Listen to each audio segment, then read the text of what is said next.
నమస్కారం గురుగారు.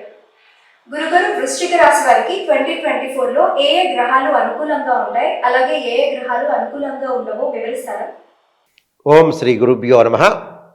2024లో వృశ్చిక రాశి వాళ్ళకి గ్రహస్థితులు ఏ విధంగా ఉన్నాయి, గ్రహగమన గతులు ఏ విధంగా ఉన్నాయో ఒక్కసారి మనం పరిశీలన చేద్దాం. విషయానికి ముందుగా వెళితే ప్లానటరీ యొక్క పొజిషన్ ఏ విధంగా ఉంది, వృశ్చిక రాశి వాళ్ళకి ఏ విధంగా జరగబోతుంది. విశాఖ నక్షత్రము 4వ పాదము, అనురాధ నక్షత్రంలో ఉండే 1, 2, 3, 4 పాదాలు, జ్యేష్ఠ నక్షత్రంలో ఉండే 1, 2, 3, 4 పాదాలు కలిపి వృశ్చిక రాశి అవుతుంది. వృశ్చిక రాశి వాళ్ళకి 11వ స్థానంలో కేతు యొక్క సంచారం అనుకూలంగా ఉండటం, చతుర్థ స్థానంలో శని, పంచమ స్థానంలో రాహు, ఏప్రిల్ 30 వరకు షష్టమంలో గురువు, తర్వాత మే 1వ తారీఖు నుంచి సప్తమంలో గురువు ఉండటం జరిగింది. అలానే మిగతా గ్రహాలన్నీ కూడా 2024లో అన్నీ కూడా రొటేట్ అవుతూ ఉంటాయి. రవి, బుధ, శుక్ర గ్రహాలు ఒక రాశి నుంచి మరొక రాశికి మారటం 30 రోజుల కాలం పడుతుంది. కుజుడు 45 రోజులు పడుతుంది. చంద్రుడు 2.5 సంవత్సరాల పాటు ఉంటుంది.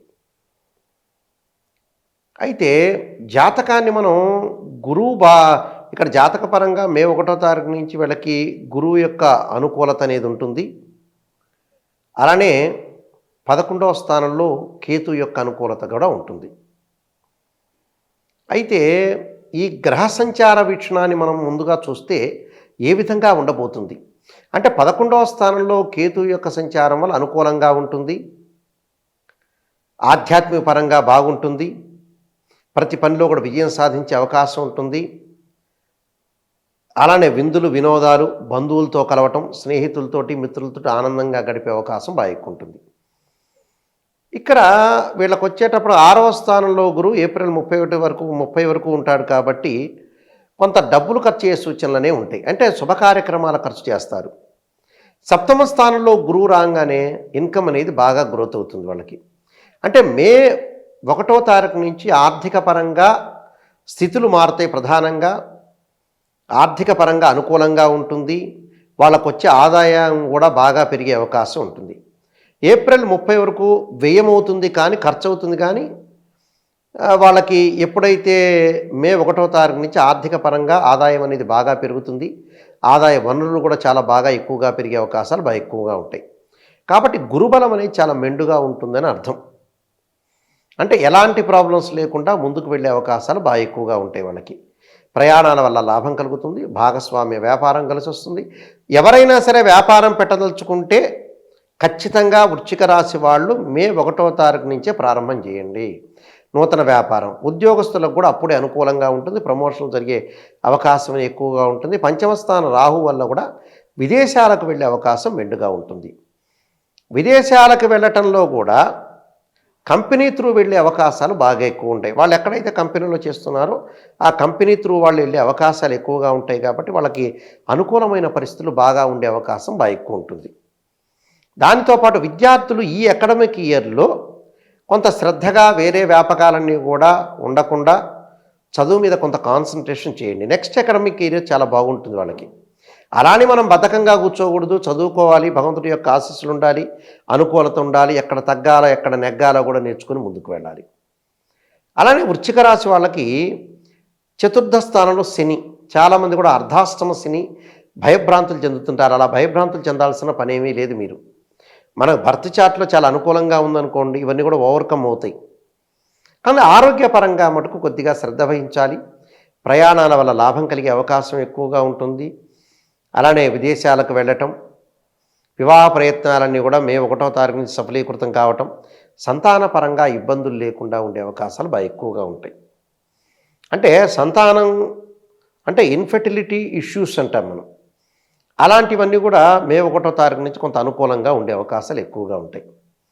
అంటే జాతకపరంగా అనుకూలమైన విషయాలు ఉండటం, ప్రతి పనిలో కూడా ఆలోచన సరళి, ముందుకు వెళ్ళటం, మానసికంగా ఆందోళన తగ్గుతుంది. కొంత భయభ్రాంతులు చెందుతారే కానీ మిగతావన్నీ కూడా చాలా అనుకూలమైన ఫలితాలు జరిగే అవకాశం బాగా ఎక్కువగా ఉంటుంది. అంటే వృశ్చిక రాశి వాళ్ళకి కేతువు బాగుంటాడు, మే 1వ తారీఖు నుంచి గురువు బాగుంటాడు. అంటే 2 అతిపెద్ద గ్రహాలు చాలా బాగుంటాయి. అంటే బ్యాంకు లోన్లు రావటం, అలానే ఆకస్మికంగా ధనలాభాలు కలగటం, ప్రమోషన్ రావటం, ప్రైవేట్ సంబంధించిన వ్యక్తులకు కూడా అనుకూలమైన ఫలితాలు జరిగే అవకాశం ఉంటుంది. కానీ కొంత ఎవరి స్త్రీలకి గైన్కి సంబంధించిన ఇష్యూసు, తర్వాత మానసికంగా ఆందోళన, భయం కలిగే అవకాశం ఉంటుంది. కాబట్టి వాళ్ళు అమ్మవారి యొక్క ఆరాధన చేయటం చాలా మంచిది. విద్యార్థులు కూడా దక్షిణామూర్తి శ్లోకాన్ని చదవాలి. వాళ్ళు సరస్వతీదేవి యొక్క ప్రార్థన, దత్తాత్రేయ స్వామి యొక్క కవచాన్ని చదవాలి. అలానే ప్రయాణాల వల్ల లాభం కలిగే అవకాశం ఉంటుంది. ప్రతి పనిలో కూడా వాళ్ళ అనుకూలమైన ఫలితాలు జరిగే అవకాశం వృశ్చిక రాశి వాళ్ళకు ఉంటుంది. మిగతా విషయాలన్నీ కూడా మనం ముందుకు వెళ్తే సానుకూలత ఫలితాలు బాగా ఎక్కువగా వస్తాయి. అలానే 2024లో ప్రేమ విషయాల్లో అనుకూలమైన పరిస్థితులు, అలానే మరి బుధుడు శుక్రుడు గ్రహాల వల్ల, రాహు వల్ల కూడా కొంత శృంగార భావాలు ఎక్కువగా పెంచడం, ఉత్సాహము, అలానే ప్రియమైన వారి కోసం కూడా మరి ముందుకు వెళ్ళటం, చాలా దూరం ప్రయాణం చేయటం, భావ ఉద్వేగ బంధాలు, అలానే కొన్ని సవాళ్ళని, కొన్ని విజయాలని వెతుక్కోవటం, వృత్తిపరంగా రంగానికి దృష్టిని మార్చటం, స్థిరత్వం రాబోయే సంవత్సరంలో కూడా వీళ్ళకి అనుకూలమైన ఫలితాలు ఎక్కువగా ఉంటాయి. అలానే మీ దృష్టిని విద్య వైపు మళ్లించడానికి అవసరం అనేది ఎక్కువగా ఉంటుంది. అలానే కుటుంబ పరంగా కొన్ని ఇబ్బందులు అనేవి తొలగిపోతాయి. వ్యాపార విషయాల్లో కూడా విజయ అవకాశాలు ఎక్కువగా ఉంటాయి. అంటే ప్రతివన్నీలో కూడా ముందుకు వెళ్ళే అవకాశాలు బాగా ఎక్కువగా ఉంటాయి. అంటే ప్రతి పనిలో కూడా మీరు ఆలోచన బాగా పెరుగుతుంది, శ్రద్ధగా ముందుకు వెళ్తారు. విదేశాలకు కూడా వెళ్ళే అవకాశం ఎక్కువ ఉంటుంది. విదేశాల్లో ఉన్న ఆ దేశం పౌరసత్వం కూడా వీళ్ళకి లభించే అవకాశం బాగా ఎక్కువ ఉంటుంది. అంటే అనుకూలమైన ప్రయత్నాలు, ఫలితాలు అనేవి కూడా వీళ్ళకి ఎక్కువగా వచ్చే అవకాశం ఉంటుంది. అలానే రియల్ ఎస్టేట్ రంగం వాళ్ళకి కానీ, ఐరన్ సంబంధించిన షాపుల వాళ్ళకి కానీ, హోటల్స్ బిజినెస్ వాళ్ళకి కానీ, రాజకీయ పరంగా ఉండే వ్యక్తులకు కానీ, సినిమా కళాకారులకు కానీ వీళ్ళందరికీ కూడా అనుకూలమైన ఫలితాలు జరిగే అవకాశం బాగా ఎక్కువ ఉంటుంది. కాబట్టి వీళ్ళకి 2024లో మీరేం ఆతృత పడాల్సిన పని లేదు. నాకు చతుర్థ స్థానంలో శని ఉందని భయభ్రాంతులు చెందుతుంటారు కొంతమంది. అలా ఏమీ లేదు. శని మంచి చేస్తాడు, చెడు చేస్తాడు. మన జాతకంలో బ్రహ్మాండంగా ఉందనుకోండి, చాలా అనుకూలమైన ఫలితాలు జరిగే అవకాశం అనేది ఎక్కువగా ఉంటుంది. కాబట్టి నేను చెప్పిన ప్రత్యేకంగా దత్తాత్రేయ స్వామి యొక్క కవచాన్ని, అలాగే నీలాంజన సమాభాసం రవిపుత్రేమాగ్రహం ఛాయామార్తాండ సంభూతం తం నమామ్యం శనైశ్వరం అనే మంత్రాన్ని, ఆంజనేయాయుధే వాయుపుత్రాయుధీమే తన్నో హనుమత్ ప్రచోదయాత్ అనే మంత్రాన్ని, శుభ్రంగా మరి ఎవరైతే విద్యార్థులు దక్షిణామూర్తి శ్లోకాన్ని, సరస్వతీదేవి యొక్క ప్రార్థనని చదవటం కూడా చాలా మంచిది.